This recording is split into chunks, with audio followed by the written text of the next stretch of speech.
더불어민주당 이재명 대표가 오는 28일 오전 10시 30분 검찰에 출석하겠다고 했습니다. 28일 토요일에 출석하겠습니다. 이 대표 얼마 전에 검찰청에 다녀오지 않았나요? 이번엔 무슨 일로 나가는 걸까요? 앞으로도 부르면 계속 나가는 건가요? 어제 오후 서울 마포구에 있는 망원시장입니다. 설을 앞두고 시민들을 만나 술잔을 기울인 이재명 대표가 28일 검찰에 출석하겠다고 밝혔습니다. 없는 제도 만들고 있는 제도 덮으면서 사적 이익을 위해서 검찰권을 남용하는 정치검찰, 아무 잘못도 없는 제가 또 오라고 하니 제가 가겠습니다. 사실 이 대표가 검찰에 출석한다고 발표하는 건 가까운 의원들도 몰랐다고 합니다. 이 대표는 불과 일주일 전 성남FC 사건으로 조사를 받았는데 이번엔 대장동 개발 특혜 의혹으로 소환됐습니다.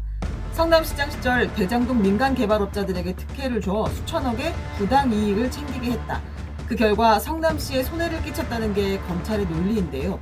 이 대표는 혐의를 강하게 부인해왔습니다. 10% 넘게 돈 한 푼 안 들이고 위험 부담 하나도 안 하고 성남 시민을 위해서 환수한 게 배임죄입니까? 뭐 어떻게 하라는 것입니까? 연휴를 앞둔 망신주기라고 반발했습니다. 한 번은 출석했지만 이젠 아니다. 매번 부를 때마다 나갈 수는 없지 않느냐고 말렸습니다. 하지만 이 대표가 결백하니 나가서 밝히겠다고 말했다고 합니다. 민주당 대선 후보 경선 때부터 꼬리표처럼 따라다닌 대장동과의 끊어내겠다는 의지를 보인 겁니다.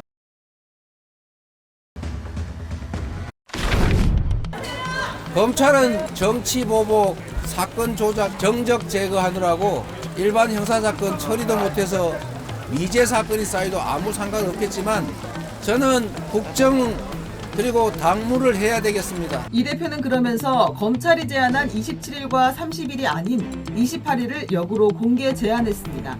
검찰이 주도하는 판에 끌려가지 않겠다, 정면 돌파하겠다는 의지를 보인 것이죠. 앞서 검찰에 출석할 땐 민주당 의원 40여 명이 함께했지만 이번엔 변호사만 대동하고 이 대표 혼자 나가기로 했습니다. 대표 개인의 사건에 의원들이 대거 함께하는 건 부적절하다는 지적을 반영했다고 합니다. 하지만 고민은 끝나지 않습니다. 검찰이 이 대표와 관련해 조사 중인 사건이 더 있기 때문인데요. 2018년 선거법 위반 혐의 재판에서 쌍방울 그룹이 이 대표의 변호사비 20억 원을 대신 내줬다는 의혹이 대표적입니다. 해외 도피 중이던 김성태 전 쌍방울 회장이 최근 잡혀 들어오면서 수사가 속도를 내고 있습니다. 이 대표는 변호사비를 직접 냈고 집 한 채 값이 날라갔다면서 도대체 김성태가 누구냐, 20억 원을 어떻게 내줬다는 거냐고 반박하고 있는데요. 가까운 사람들에게도 기자들에게도 쌍방울과의 관계는 내복 사입은 것밖에 없다고 말하곤 했지만 김 전 회장에 대한 수사가 본격화된 만큼 앞으로 진행 상황을 좀 더 지켜봐야겠습니다.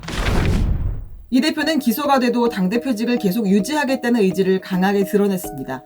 민주당 일각에서 이 대표가 그만둬야 사법 리스크가 끝난다는 의견이 나오는데 정면 반박한 겁니다. 언론 인터뷰에서 검찰이 원하는 대로 공격하면 힘들어서 피하는 건 당원이나 국민들이 민주당에 대한 기대를 저버리는 것이라고 생각한다고 했습니다.